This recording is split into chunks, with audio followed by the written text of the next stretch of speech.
জুলাই গণ অভ্যুত্থান পরবর্তী যে যাত্রা, এই যাত্রার শহীদের প্রত্যাশা অনেক। তার মধ্যে একটি প্রত্যাশা হলো যেন আমরা গণতান্ত্রিক সংস্কৃতির চর্চা করি, লালন করি, সেটারই আজকে দৃশ্যমান এই প্রক্রিয়া।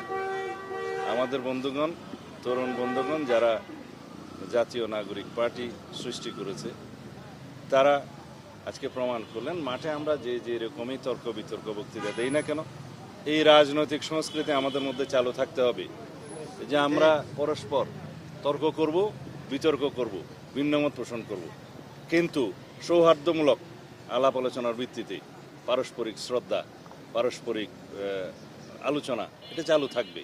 এটাই রাজনৈতিক সংস্কৃতি। এই বিশাল পরিবর্তন আমাদেরকে অনেক দূরে এগিয়ে নিয়ে যাবে।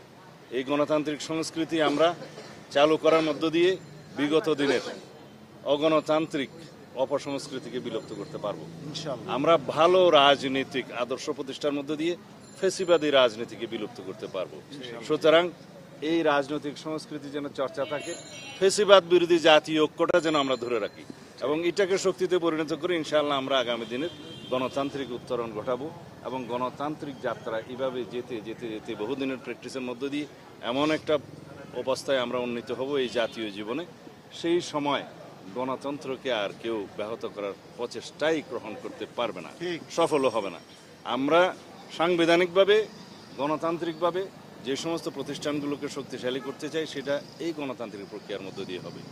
আমরা কেয়ারটেকার সরকারের পুনঃপ্রবর্তন, স্বাধীন ইলেকশন কমিশন, স্বাধীন বিচার বিভাগ এবং স্বাধীন গণমাধ্যম প্রতিষ্ঠার মধ্য দিয়ে সেটা রক্ষা করতে পারবো।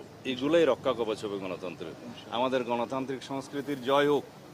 আমরা যেন এই গণতান্ত্রিক সংস্কৃতিকে চালু রাখতে পারি, চর্চা করতে পারি। সকল রাজনৈতিক দলের প্রতি, দেশবাসীর প্রতি আমাদের সেই উদাত্ত আহ্বান থাকবে আমাদের আজকের এই প্রতিষ্ঠা বার্ষিকী। সেটার চর্চার জন্য বাংলাদেশি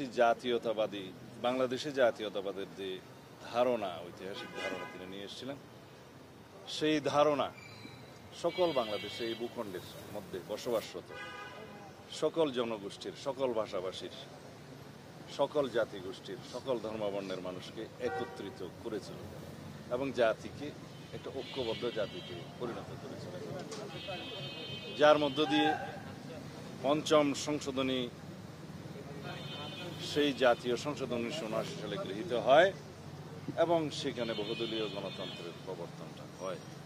বাংলাদেশি জাতীয়তাবাদকে আমরা ধারণ করি এবং বিচার বিভাগের স্বাধীনতাটা নিশ্চিত করা হয়, গণমাধ্যমের স্বাধীনতা নিশ্চিত। যে উদ্দেশ্য নিয়ে বাংলাদেশ জাতীয়তাবাদী দলের সৃজন করেছিলেন আমাদের মহান স্বাধীনতার ঘোষক শহীদ রাষ্ট্রপতি জিয়াউর রহমান, এই দলের প্রতিষ্ঠাতা, সেই উদ্দেশ্য যেন সফল হয়। উদ্দেশ্য ছিল একদলীয় বাকশাল পদ্ধতির বিলুপ্তির মাধ্যমে বহুদলীয় গণতন্ত্রের প্রবর্তন করা। বাংলাদেশের এই যাত্রা, গণতান্ত্রিক যাত্রা প্রায় সময় হোঁচট খেয়েছে। 1991 সালে দেশনেত্রী বেগম খালেদা জিয়া সংসদীয় গণতন্ত্রে বাংলাদেশকে উত্তরণ ঘটালেন। 1996-তে তত্ত্বাবধায়ক সরকার ব্যবস্থা প্রবর্তন করলেন। এইভাবে যত সংস্কার হয়েছে বাংলাদেশের সংবিধানে এবং বাংলাদেশের রাজনীতিতে, গণতান্ত্রিক সংস্কার হয়েছে, সব কিছুই এই বিএনপির হাত ধরে হয়েছে বলে আমরা মনে করি এবং জাতি এটা প্রত্যক্ষ করেছে। সুতরাং আজকের যে গণতান্ত্রিক যাত্রা,